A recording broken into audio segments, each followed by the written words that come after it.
Good evening, everyone, and welcome to the ARCOM Prize Ceremony 2021. My name's David Boyd. I'm from Birmingham City University, and I'm co-chair of the prize committee with Libby Schweber from Reading University. Once again, unfortunately, we can't meet face-to-face, and we know that the prize ceremony therefore becomes a much more important event in the whole of the conference. And therefore, a bit like last year, I am celebrating that by dressing formally in order to acknowledge the importance of this. Importantly, in our changes that take place over the years, we have a variety of papers that come, and we are always interested in newness, new authors, new ideas, and excellence in our papers.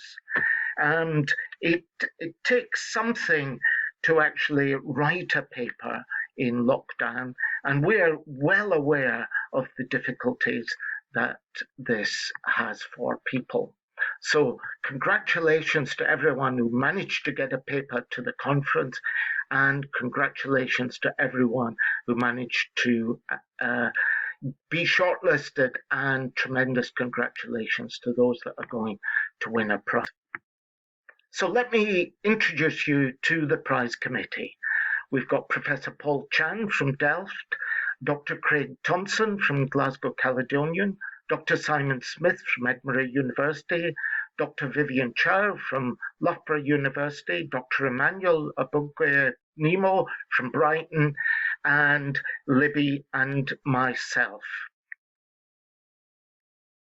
A big thanks to all those for all the hard work that takes place from the end of July and through August. We have an awful lot of reading to do.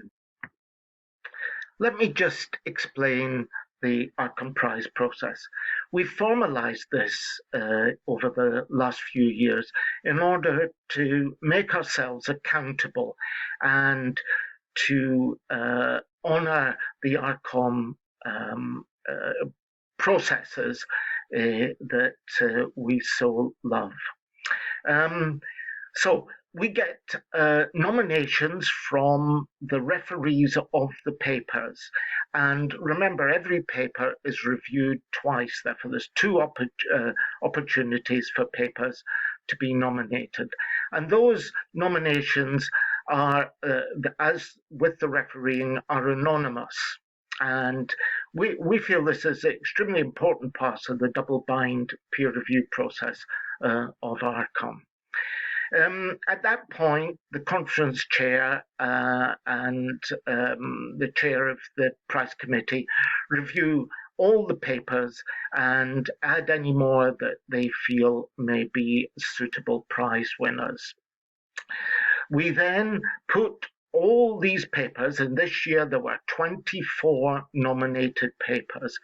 We put them out for further reviewing. That's 2 reviewers, and the chairs also have an overview of this process. And we ask the reviewers to rate each paper. Now, you will also note that it is possible, we understand that at this point we know who the authors are, so there may be conflicts of interest.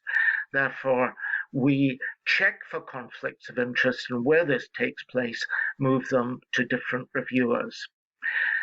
At this reviewing stage, we're asking for positive and negative comments and what themes that the papers might be put forward to.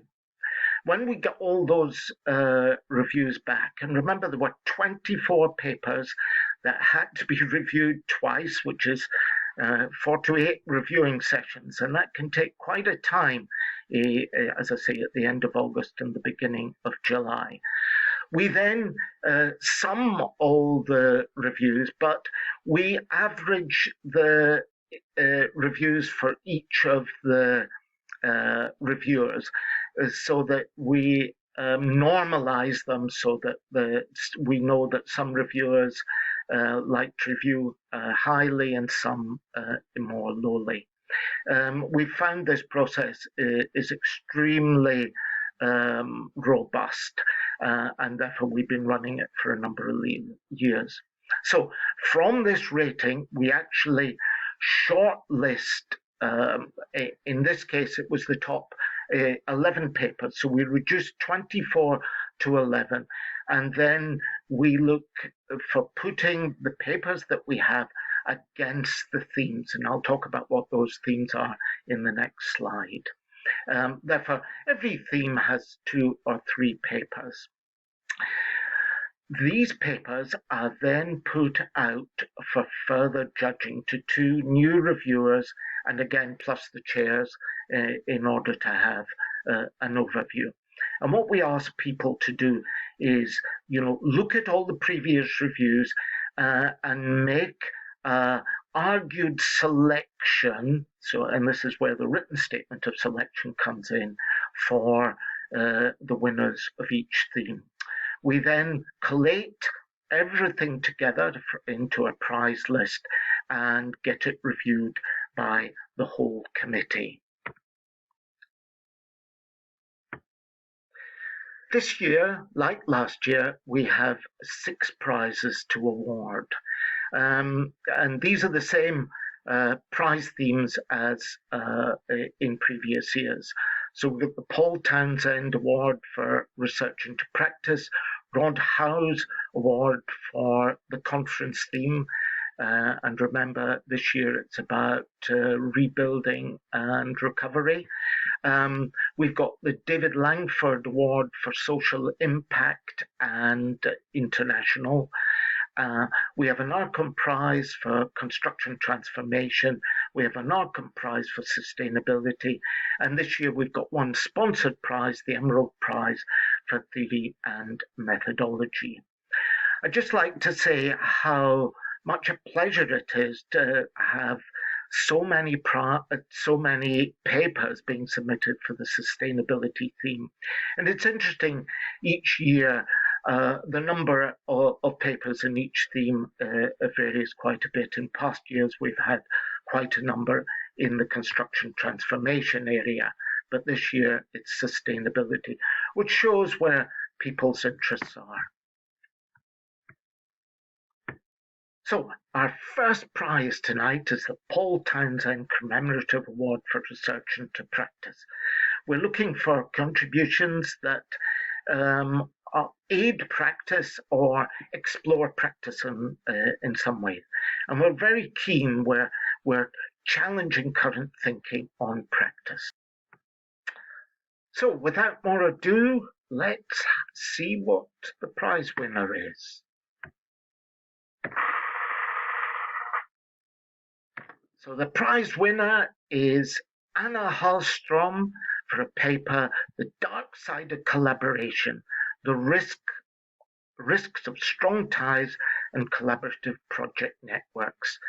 Anna wrote this paper with Petra, who are from Chalmers University in Sweden.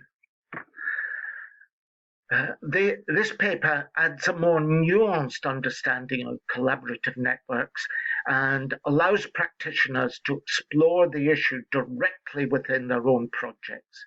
It is an excellent example of researching a practice-based problem and directing the results back to practice. So our next paper theme, next prize theme is the Rod Howe's Commemorative Award for the conference theme. And just to say, I haven't updated this slide from last year, but this year it's Recover, Restore and Renew. And what we're looking for is a new understanding of the theme. So the winner is a paper by Thao Thi Byong Bu on Towards Zero Carbon Building Refurbishment, a new conceptual framework for decision support tools. Now, this paper deftly tackles one of the collective future challenges of our industry. It examines the current application of decision-making tools to zero carbon refurbishment for existing buildings, based on a critical literature review of academic publications from the past 5 years. Our next award then is the David Langford Commemorative Award for Social and International Impact. And what we're looking for in this award is advancing social impact internationally, where we're maybe exploring the relationship that the production of the built environment has with society. Now, we had a dilemma this year, so we decided to award a highly commended paper. So this paper is how compliance imperatives stifle the impact of social procurement. And it's by George Denny Smith from the University of New South Wales. The prize winner themselves is Gemma Bridgman and Martin Lusmore. And Martin is again from Australia, designing theoretically and evidence-based social procurement programs in construction, a capability empowerment approach. This paper addresses an important societal issue in a novel and interesting way. The paper uses Sen and Nussbaum's capability empowerment approach to evaluate the impact of a construction training program developed to reduce the risk of youth homelessness. The approach makes a valuable contribution to the measurement of social value more generally. We'd just like to note that both Gemma and George have actually been prize winners in this field before, and it's really good that they continue to provide such good and forward-thinking papers for the ARCOM conference. Our next theme then is the ARCOM Award for Construction Transformation, where we're looking at new thinking or practices in the transformation of industry, and particularly offering challenges to that current thinking, whether it's about practice or about methods in transformation. So the prize winner is Lynn Vossman and colleagues from the University of Twente for a paper exploring the innovation ecosystems concept for construction industry transition. This paper challenges the idea of transformation to include a resilient society. It develops the idea of an innovative ecosystem to include external stakeholders and longer-term actors who enable a productive and sustainable environment. It certainly did push our thinking, and we were delighted to award it the prize. The next prize then is the ARCOM Award for Sustainability. As I said, we had a number of papers nominated in this theme, and where we're looking for the application, thinking, or practice of sustainability, whether it's about sustainability development goals, renewable and clean energy, the management of energy, water and resources, the control of the built environment, or pollution, climate, or other fields. So the prize winner this year is Martin Busa and colleagues from Chalmers University, Aarhus and Aalborg, an interesting international collaboration for a paper from concept to practice, implementation of circular building as a process of transformation. Congratulations, Martin. This paper explores the concepts of circular economy and traces how the concept is translated from idea through to implementation in 2 Scandinavian case studies. The theoretical approach is clearly articulated in the way they are linked to the empirical data, are coherent and expertly argued. The paper concludes with an outline of intended future research directions that promises interesting research with practical applications in organizational practice. Our last theme tonight then is our sponsored award by Emerald for the best theoretical and methodological paper. And obviously what we're looking for is excellence in theory or methodology or both, and encouraging the debates about it. So this year's prize winner is Anushika Akanyake from the Hong Kong Polytechnic University for a paper, The Dynamic Supply Chain Vulnerability Analysis of Hong Kong Zhuai Hai Macau Bridge Construction, a topic modeling approach. And it was this modeling approach that won these authors the prize. The Hong Kong Macau Bridge is a very high profile mega project, and here the authors has identified very suitable modeling methods to help better understand and incorporate supply chain vulnerabilities in project decision-making processes. And in that sense, it's very practical as well as theoretical. The paper will undoubtedly contribute to work in this area in the future. So, at the end of our prize ceremony, congratulations to all our winners.